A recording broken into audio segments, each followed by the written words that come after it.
Good morning. आपका online digital classes में स्वागत है। आज हम पढ़ रहे हैं कक्षा 10th में जो अपना चैप्टर है त्रिकोणमिति।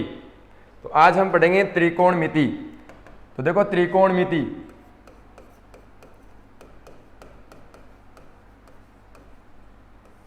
अपना चैप्टर है, उसका नाम है त्रिकोणमिति। त्रिकोणमिति क्या है?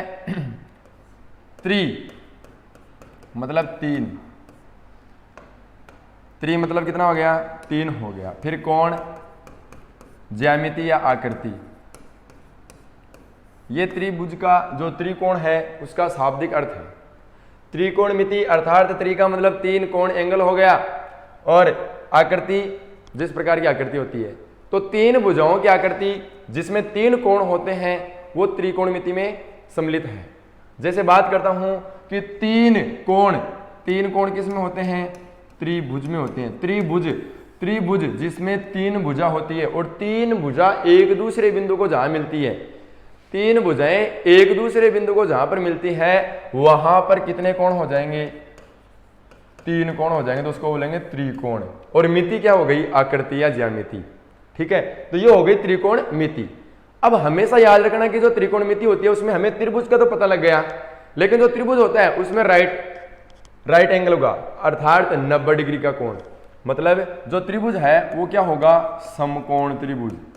कौन सा होगा? समकोण त्रिभुज। तो बात करते हैं कि अपना त्रिभुज तो हो गया, लेकिन त्रिभुज कौन सा होगा? समकोण त्रिभुज। अब देखो समकोण त्रिभुज क्या है? समकोण त्रिभुज क्या है? समकोण त्रिभुज वह त्रिभुज है जिसमें एक कोण 90 डिग्री का होता है। समकोण त्रिभुज वह त्रिभुज है जिसमें एक कोण 90 डिग्री का होता है। तो यह हो गया समकोण त्रिभुज। यह क्या हो गया? समकोण त्रिभुज जिसमें एक कोण 90 डिग्री का है। जिसमें एक कोण 90 डिग्री का है वो क्या हो गया है? समकोण त्रिभुज। मतलब इसमें ये जो है एंगल, ये कितने डिग्री का है? 90 डिग्री का एंगल है। तो जिसमें 90 डिग्री का एंगल होता है वो समकोण त्रिभुज हो गया। और हमेशा जो अपनी त्रिकोणमिति जो सर्वसमीका है, अर्थात त्रिकोणमिति जो अनुपात है, ठीक है, वो यहां पर 90 डिग्री जो त्रिभुज होता है उसमें सम्मिलित है, लागू है। अब यहां पर मैं इसका जैसे मान लो नाम देखता हूं, ये है ए, ये बी हो गया, ये सी हो गया, ये हो गया ए, ये हो गया बी, ये हो गया सी। बात करते हैं कि त्रिभुज के तीनों अंतःकोणों का योग कितना होता है। मैं आपसे पूछता हूं त्रिभुज के तीनों अंतःकोणों का योग कितना होता है, तो आपका जवाब आना चाहिए 180 डिग्री। त्रिभुज जो होता है उसमें तीनों जो एंगल हैं उनका योग जो है वो 180 डिग्री होता है। न तो 180 डिग्री से कम होगा, न 180 डिग्री से ज्यादा होगा। बात करते हैं जैसे त्रिभुज के तीनों अंतःकोणों का योग कितना होता है? त्रिभुज के तीनों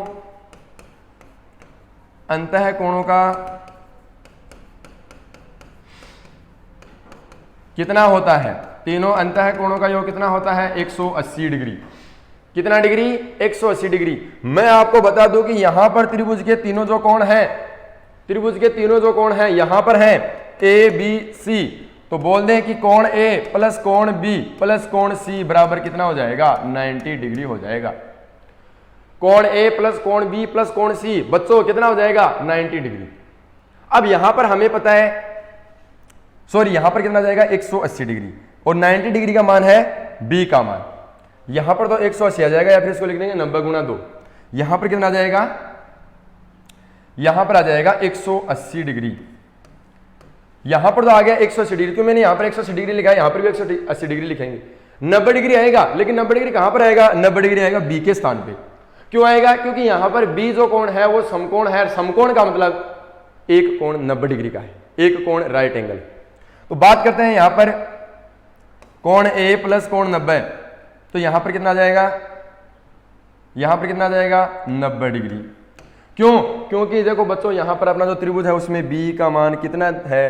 90 डिग्री है, प्लस कोण सी बराबर 180 डिग्री। उसके बाद में बात कर लेते हैं कि कोण ए प्लस कोण सी बराबर 180। इधर इस प्रकार का चिन्ह लगाएंगे क्योंकि यहां पर पक्षानांतरण कर रहे हैं, पक्ष का स्थानांतरण कर रहे हैं, पक्ष को एक जगह से दूसरे पक्ष में ले जा रहे हैं। 90 इधर प्लस का था, उधर किसका चला जाएगा? माइनस का चला जाएगा। आपको बताया गया है प्लस की संख्या होती है वो माइनस में चली जाती है, माइनस की संख्या होती है वो प्लस में चली जाती है, भाग में होती है वो गुणा में, और गुणा में होती है वो भाग में। बात करते हैं इससे आगे, इसका मान कितना आ जाएगा, कोण ए प्लस कोण सी बराबर कितना आ जाएगा 90 डिग्री। अर्थात त्रिभुज के जो दोनों कोण बच गए, त्रिभुज के जो दोनों कोण बच गए, उन दोनों कोणों का मान कितना आएगा 90 डिग्री आएगा। अर्थात उन दोनों का योगफल कितना होगा 90 डिग्री। क्यों, एक तो 90 डिग्री हो गया, तो वो जो दोनों बच गए उनका मान कितना होगा 90 डिग्री। मान ले कि ये जो ए है वो थीटा है, मान ले कि ए जो है वो थीटा है। थीटा का मतलब कोई एक मान है, थीटा का मतलब एक मान है। जैसे मान लो ये त्रिभुज है, इसमें ये थीटा ले लिया 60 डिग्री, थीटा कितना ले लिया 60 डिग्री। तो हमें पता है कि अपनी जो इक्वेशन है वो होती है a प्लस सी बराबर 90 डिग्री। यदि मैं a के स्थान पे थीटा पुट करूं, थीटा लिखूं, तो यहां पे कितना जाएगा थीटा प्लस कोण c बराबर 90 डिग्री। तो यहां से कोण c का मान कितना जाएगा 90 माइनस थीटा, मतलब कोण c का मान कितना आ गया है 90 माइनस थीटा आ गया है। बात करते हैं इससे आगे, इससे आगे क्या है देखना, इससे आगे पढ़ेंगे त्रिकोणमिति, त्रिकोणमिति अनुपात। क्या पढ़ेंगे, त्रिकोणमिति अनुपात। तो देखो अपना त्रिकोणमिति अनुपात क्या हो जाएंगे, त्रिकोणमिति अनुपात, त्रि का मतलब 3। अब अर्थात यहां पर जो त्रिकोणमिति अनुपात है, ट्राइगोनोमेट्रिक रेशियो जो है, वो यहां पर क्या क्या होंगे। आपने नाम सुना होगा, एक होता है साइन, एक होता है साइन थीटा, एक होता है कोस थीटा, और एक होता है टेन थीटा। ये होते हैं मुख्य 3 त्रिकोणमिति अनुपात। इसके विलोम क्या हो जाएंगे, कोसेक थीटा, उसके बाद में सेक थीटा, और उसके बाद में टेन थीटा। बात करते हैं साइन कोस टेन मुख्य त्रिकोणमिति अनुपात होते हैं। मुख्य 3 त्रिकोणमिति अनुपात होते हैं साइन कोस टेन।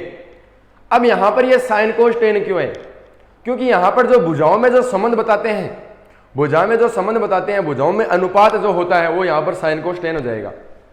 कौन सी भुजा की तुलना करें कि साइन हो जाएगा, वो मैं बताऊंगा। कौन सी भुजा की तुलना करें कि कोस हो जाएगा, कौन सी भुजा की तुलना करें कि कोसेक हो जाएगा। तो मुख्यतः आपको यह याद रखना है कि साइन का उल्टा क्या होता है, कोसेक होता है। साइन का उल्टा क्या होता है, कोसेक होता है। कहने का मतलब यहां पर साइन का उल्टा कोसेक है, साइन का उल्टा क्या है, कोसेक है। तो मैं इसको क्या लिखूंगा, मैं इसको लिखूंगा साइन थीटा बराबर 1/कोसेक। आप इसको इस प्रकार भी लिख सकते हैं, कोसेक थीटा बराबर 1/साइन। इन दोनों से क्या आ जाएगा, साइन थीटा गुणा कोसेक थीटा बराबर 1। ये मुख्य सर्वसमीका हो गई, ठीक है। इसी प्रकार से ये हो गई कि कोस थीटा बराबर 1/सेक थीटा। इसी प्रकार से ये हो गई कि कोस थीटा बराबर 1/सेक थीटा। दोनों को गुणा कर लेंगे, तो कोस थीटा गुणा सेक थीटा बराबर 1। इसी के साथ में आज इतना ही, बाकी पढ़ेंगे हम अगली बार। धन्यवाद।